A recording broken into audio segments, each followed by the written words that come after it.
यारो अगर मैं तुमसे कहूँ कि स्पाइडरमैन ब्रांड न्यू डे आज जो मूवी बन रही है वो शायद कम्प्लीटली डिफरेंट होती अगर एक इंसान बीच पर इंटरफेयर ना करता, और वो इंसान कोई डायरेक्टर नहीं, कोई प्रोड्यूसर नहीं, बल्कि खुद टॉम हॉलैंड था। हाँ जी, रिसेंट इंटरव्यू में टॉम हॉलैंड ने इतने शॉकिंग डिटेल रिवील किए हैं, लगता है स्पाइडरमैन ब्रांड न्यू डे के पीछे एक्चुअली मास्टरमाइंड सिर्फ मार्वल या सोनी नहीं बल्कि खुद टॉम हॉलैंड है। और सच कहूँ, जितनी केयर टॉम हॉलैंड ने इस मूवी के लिए दिखाई है उतनी केयर एमसीयू के कई डायरेक्टर्स ने भी शायद नहीं दिखाई। तो आओ आज हम ब्रेक डाउन करेंगे कि कैसे टॉम हॉलैंड ने स्पाइडरमैन की रिलीज डिले करवाई, फैन कमेंट्स पढ़े, क्रिस्टोफर नोलन से लेसन सीखे और एक सीन को पूरी तरह रीराइट भी करवा दिया। जैसे सब कुछ शुरू हुआ क्रिस्टोफर नोलन की अपकमिंग मूवी द ओडिसी से। जैसे ओरिजिनली प्रॉब्लम ये थी कि स्पाइडरमैन ब्रांड न्यू डे और द ओडिसी दोनों की शूटिंग सेम टाइम पर स्टार्ट होने वाली थी, तो ऑब्वियसली टॉम हॉलैंड दोनों जगह पर एक साथ नहीं हो सकते थे।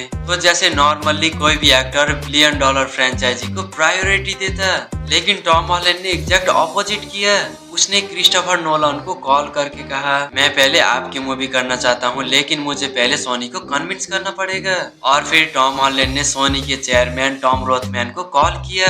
सच में यार इमेजिन करो, एक एक्टर स्टूडियोज को कॉल कर रहा है और बोल रहा है कि can we deal a Spiderman. ये वही स्पाइडरमैन फ्रेंचाइजी है जो $1 बिलियन कमा सकती है। और फिर सरप्राइजिंगली सोनी ने भी हाँ बोल दिया। अब जैसे सोनी ने टॉम हॉलैंड की रेस्पेक्ट में ये डिसीजन सिर्फ नहीं लिया था बल्कि क्रिस्टोफर नोलन की रेपुटेशन भी एक बहुत बड़ी रीजन थी। नोलन का रिकॉर्ड है कि उनकी मूवी जनरली शेड्यूल के अकॉर्डिंग कंप्लीट होती है, उनकी मूवी की शूटिंग महीनों तक डिले नहीं होती। इसलिए सोनी को कॉन्फिडेंस था कि वो टॉम हॉलैंड को सालों तक लॉस नहीं करेंगे। और एग्जैक्टली वही हुआ। द ओडिसी की शूटिंग शेड्यूल से करीब 9 दिन पहले ही खत्म हो गई। लेकिन यारो यहाँ से टॉम हॉलैंड का स्पाइडरमैन को देखने का नजरिया पूरी तरह से चेंज हो गया।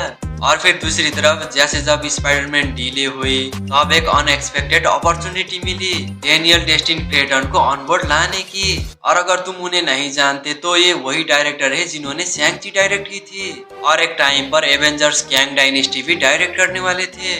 और टॉम हॉलैंड ने खुद एडमिट किया है कि अगर डीले नहीं होती तो डेस्टिनी अवेलेबल ही नहीं होते और ना ही उनके पास स्क्रिप्ट डेवलप करने का एक्स्ट्रा टाइम होता। और ऑनेस्टली ये एमसीयू के लिए बहुत इंपॉर्टेंट है क्योंकि मल्टीवर्स सागा का सबसे बड़ा क्रिटिसिज्म ये रहा है कि जैसे कोई प्रोजेक्ट्स ऐसे थे जैसे शूटिंग के दौरान ही उन्हें लिखा जा रहा हो, लेकिन ब्रांड न्यू डे को एक्स्ट्रा 6 महीने मिले सिर्फ स्टोरी इम्प्रूव करने के लिए।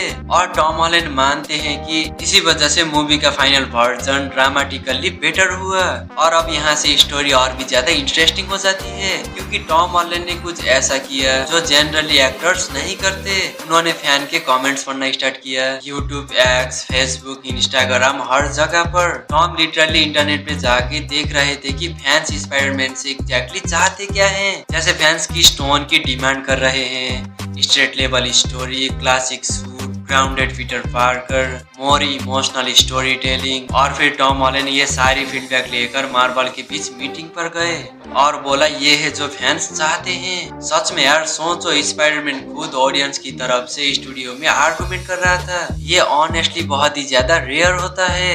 और टॉम हॉलैंड के अकॉर्डिंग प्रोड्यूसर कभी कभी उससे इरिटेट भी हो जाते थे क्योंकि वो बार बार सेम बात रिपीट कर रहा था कि we make these movies for the fans।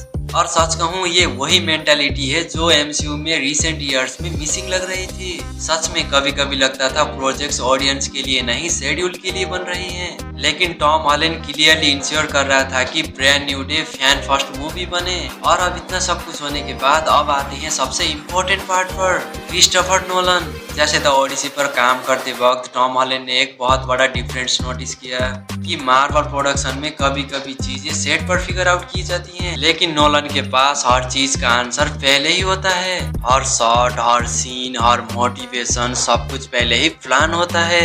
और टॉम को ये अप्रोच इतना पसंद आया कि उसने उसे डायरेक्टली स्पाइडरमैन के प्रोडक्शन में अप्लाई करना स्टार्ट कर दिया। वो सोनी और मार्वल को कॉल करता था और कहता था नोलन इसको इस तरह से हैंडल करते हैं, हमें भी ऐसा ही करना चाहिए। और फिर उसने स्पाइडरमैन के प्रोडक्शन से एक बहुत ही बड़ा इंपॉर्टेंट क्वेश्चन पूछा, why are we making this movie. सिर्फ इसलिए नहीं कि ये स्पाइडरमैन 4 है, सिर्फ इसलिए नहीं कि ये बिलियन कमा सकती है, लेकिन एक्चुअली रीजन क्या है, स्टोरी क्या है, पर्पस क्या है, कैरेक्टर ग्रोथ क्या है? ये क्वेश्चन सिंपल लगता है, लेकिन ब्लॉकबस्टर फिल्म मेकिंग में ये बहुत ही ज्यादा पावरफुल क्वेश्चन है। तो यार इस टॉपिक पर इस वीडियो में और भी बहुत कुछ बात करने के लिए था, लेकिन मुझे काम से बाहर जाना पड़ रहा है यार। तो आज के लिए इतना ही यारो, जाते जाते चैनल को शेयर एंड सब्सक्राइब मारो। मैं दूसरे वीडियो में मिलता हूँ, तब तक के लिए बाय बाय।